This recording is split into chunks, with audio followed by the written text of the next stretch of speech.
अस्सलाम वालेकुम दोस्तों, आज हम जिस टॉपिक पर बात करने जा रहे हैं वो है intensity of field inside a hollow charge sphere. तो दोस्तों, इससे पिछली वीडियो में हम लोग बात कर चुके हैं कि इंटेंसिटी ऑफ फील्ड लाइंस क्या होता है। इंटेंसिटी का मतलब होता है उर्दू में शिद्दत, यानी इस फील्ड की शिद्दत कितनी होगी। ठीक है, तो इस वीडियो का लिंक नीचे डिस्क्रिप्शन में मौजूद है, आप इसको देख सकते हैं। आज हम बात कर रहे हैं, एक हॉलो स्फीयर है आपके पास, ठीक है, जिसके रेडियस आ रहा है जैसा कि डायग्राम में दिखाया जा रहा है। तो हम इस हालो स्फीयर के ऊपर जो चार्ज है वो पॉजिटिव है, वो उसको वो है क्यू प्राइम। तो अब हम देखते हैं कि इस चार्ज की शिद्दत कितनी होगी इस हालो स्फीयर के अंदर। तो जैसा कि आपको डायग्राम के अंदर दिखाया जा रहा है, ये एक स्फीयर है, ये वाला, जैसा कि आपको इस डायग्राम के अंदर नज़र आ रहा है, और उसका रेडियस है आर। ये वाला, ये स्फीयर का रेडियस है आर। और अब हम देखना चाहते हैं कि इसके अंदर कितना इस फील्ड की इंटेंसिटी है। तो एक बात याद रखें, चूँकि ये हालो स्फीयर है इसलिए इसके अंदर इसकी इंटेंसिटी ज़ीरो होगी। वो कैसे ज़ीरो होगी इसको हम आगे चलकर प्रूव करते हैं। और हम देखते हैं कि इसके अंदर हमने चूँकि देखना है इसलिए इसके अंदर हमने एक छोटा सा स्फीयर और ले लिया है, और उसके रेडियस क्या है, आर प्राइम है, जैसे कि आपको इस डायग्राम में दिखाया जा रहा है। अब ये जो आर प्राइम है, ये वाला रेडियस, ये इस रेडियस से छोटा है, कम है। तो हम इसके ऊपर लगाते हैं, क्या लगाते हैं, गासेस लॉ। गासेस लॉ क्या होता है, क्या है, flux is equal to total charge enclosed by that surface over epsilon naught, यानी total charge divided by relative permittivity of free space. तो चूंकि चार्ज जो है वो इसकी सरफेस के ऊपर है और इस स्फीयर के अंदर, इस पूरे स्फीयर के अंदर ज़ीरो है, इसलिए अगर इसकी वैल्यू ज़ीरो को हम पुट करें तो आपके पास क्या आएगा, क्यू प्राइम ज़ीरो आएगा।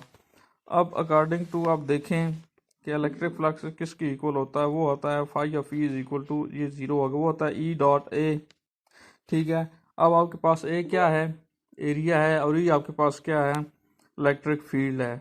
ठीक है, इलेक्ट्रिक फ्लक्स की जो बेसिक डेफिनेशन है वो आप क्या करेंगे कि जितनी नंबर ऑफ फील्ड लाइंस किसी यूनिट एरियाज के परपेंडिकुलर किसी यूनिट एरिया से गुजर रही होती हैं, वो उसका क्या कहलाती हैं, फ्लक्स कहलाती हैं।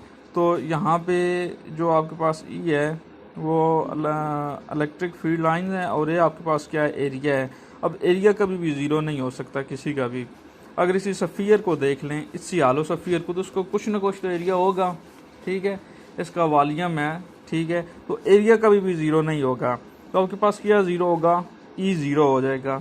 तो इससे ये साबित हुआ कि जो इंटेंसिटी होती है, ठीक है, intensity of field line inside the hollow sphere always zero, क्योंकि चार्ज होता है वो उसकी सरफेस के ऊपर होता है। तो उसको अगर आपको लिखना पड़ जाए तो आप कैसे लिखेंगे, आप लिखेंगे let us consider a hollow conducting sphere of a radius R and containing charge Q positive at its outer surface as shown in the diagram. We want to calculate the electric intensity E inside of this sphere. In order to do so, we imagine a closed surface in the form of a sphere of radius r prime such that r prime is less than r. अब इसके ऊपर हम लगाते हैं let phi with the flux through the Gaussian surface, then the Gauss's law, phi of E is equal to Q prime और epsilon naught. तो आगे क्या है कि Q prime charge inside the Gaussian surface and it is clear that Q prime is equal to zero, क्योंकि इसके अंदर तो कोई चार्ज नहीं है, इसकी सरफेस के ऊपर है, इसलिए हमने क्या लिया, Q प्राइम ज़ीरो है। तो आपके पास यहाँ से क्या आएगा, आंसर ज़ीरो।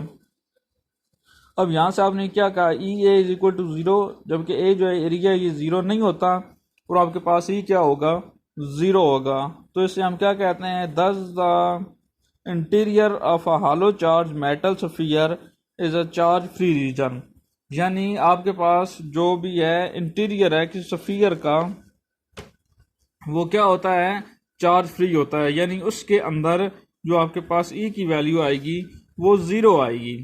ठीक है, तो उसकी जो सरफेस होगी उसके ऊपर जो चार्ज होगा वो क्या होगा, मैक्सिमम होगा। तो दोस्तों, ये थी हमारी आज की वीडियो। उम्मीद है कि आपको हमारी वीडियो पसंद आई होगी। हमारे चैनल को लाइक, सब्सक्राइब और नीचे कमेंट करना और शेयर करना ना भूलें। अगली वीडियो तक के लिए हमें इजाज़त दें। अल्लाह हाफिज़।